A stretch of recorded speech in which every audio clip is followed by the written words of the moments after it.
Better? Okay, guys. Very, very lucky to have some of the cast and crew from The Forgotten with us today. That was fantastic, guys. Really, really enjoyed it. Yeah, I mean, to set up a ghost story is a relatively easy task, but to see one through is the difficult part, and I think you all succeeded in that very, very well. So just before we get into it, could you all please introduce yourselves and just give a little bit of a background as to your role within the feature, please? Sure.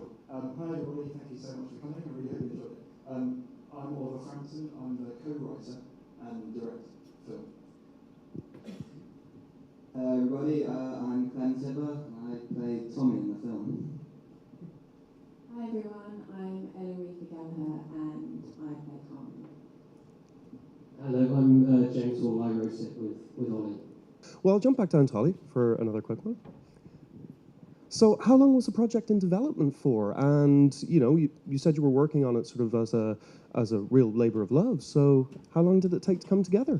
Yeah, well, as James said, we worked together in television before, and we work on the editorial side, so we're really used to kind of working with writers and putting scripts together, which meant that we took our time and really kind of interrogated everything and tried to kind of get the pacing right and looked at what we loved and the pitfalls of certain films and looked at our inspirations from like classic things in literature as well, like H.P. Lovecraft and M.R. James and things like that, sort of old Victorian ghost stories that build really, really slowly and then really kind of wind up towards the end.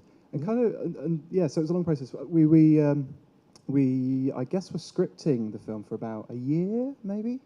But a lot of that was treatmenting and discussion. Because actually when you came to write it, we kind of knew the characters inside out. So the writing of it was quite swift, as I remember.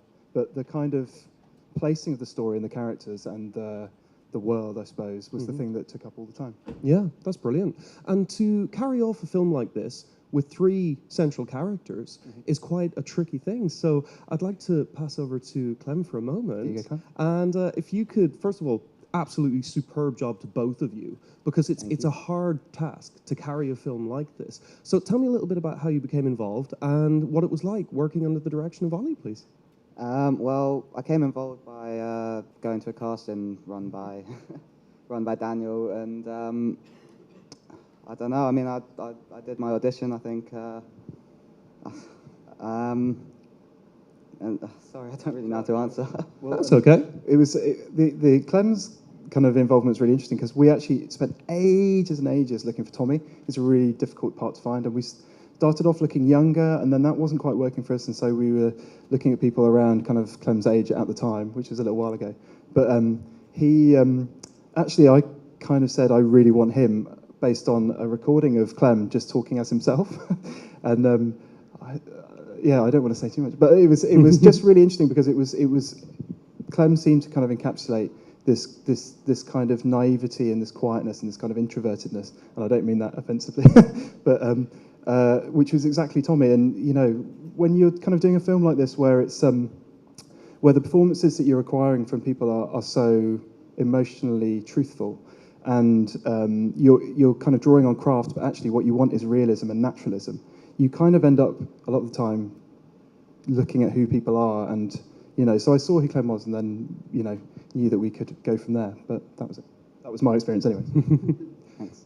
Excellent. And guys, what was it like on those sets? I don't know, were you on location the whole time? Was some of this done on the soundstage? And what was the atmosphere like? Because it seems really claustrophobic and, you know, kind of overbearing when you're watching it. Well, the sets were great. I mean, the estate itself was like when we actually got there. I hadn't seen it until obviously the first day I got there, but it was like I saw it, and from reading the script, I thought this is actually like the perfect location. Brilliant. And in terms of like the rooms and stuff, like you see flat 23, Ollie actually banned me and Elarica from going down there until our first scene filming it because he wanted to get as much of a response out of us seeing it for the first time as he could. Right. That's fantastic. And what was your first response from seeing it?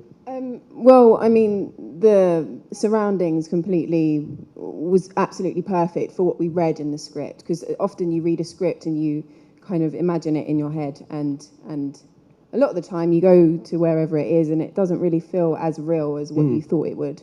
But this was completely real, and it just really helped us focus and get in the mood and actually, have the right, feeling, let's just say, for certain scenes. The rooms with, awful wallpaper, no lights, no heating. It was all on location, and it was quite tough shooting it, I think. We shot it so quickly. But it was amazing because we really created this story that we had read on the script, and it just all became really real. Yeah, that's brilliant. Yeah. And your character goes through like a fairly monumental change throughout the film. You go from being very hard and very cold at the beginning to sort of opening up and becoming quite vulnerable towards the end. Yeah. I was just wondering, was that a bit of a challenge within the role itself? Do you know what? No, because when I read her, I always read her as this quite emotional person, although a lot of people do have this harder, exterior where they show people what they want people to see. But reading her, she was this emotional person with this hidden thing, and we find out that, she didn't really know what happened to her beforehand. Yeah. And as you see, she did become really emotional. So, it was quite a transition to go from this really hard, ballsy girl to this emotional person, but she was always that at the beginning. That was just her outer shell, and it's nice to have that, emotional journey. That's wonderful. As an actress, it's great. Excellent, thank you very much. So, Ollie, I just have sort of one more for you. Yeah. Do you see this as the beginning of an extended foray into genre? Is that something you'd like to pursue? Definitely.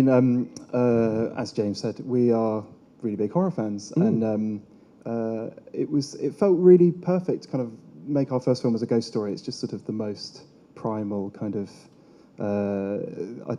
basic kind of version of horror. But definitely, James and I have never stopped writing, so we've got a few ideas that we're developing, and we're going to sort of see where it goes. But they are horror. Yeah. That's wonderful. Well, I really got inflections of The Haunting by Robert Wise, and the J horror in there. The Innocents and stuff like that as well. But it was fantastic to see an updated, very well crafted ghost story. So a massive round of applause for the cast and crew of The Forgotten, everyone. Thanks so much. Okay.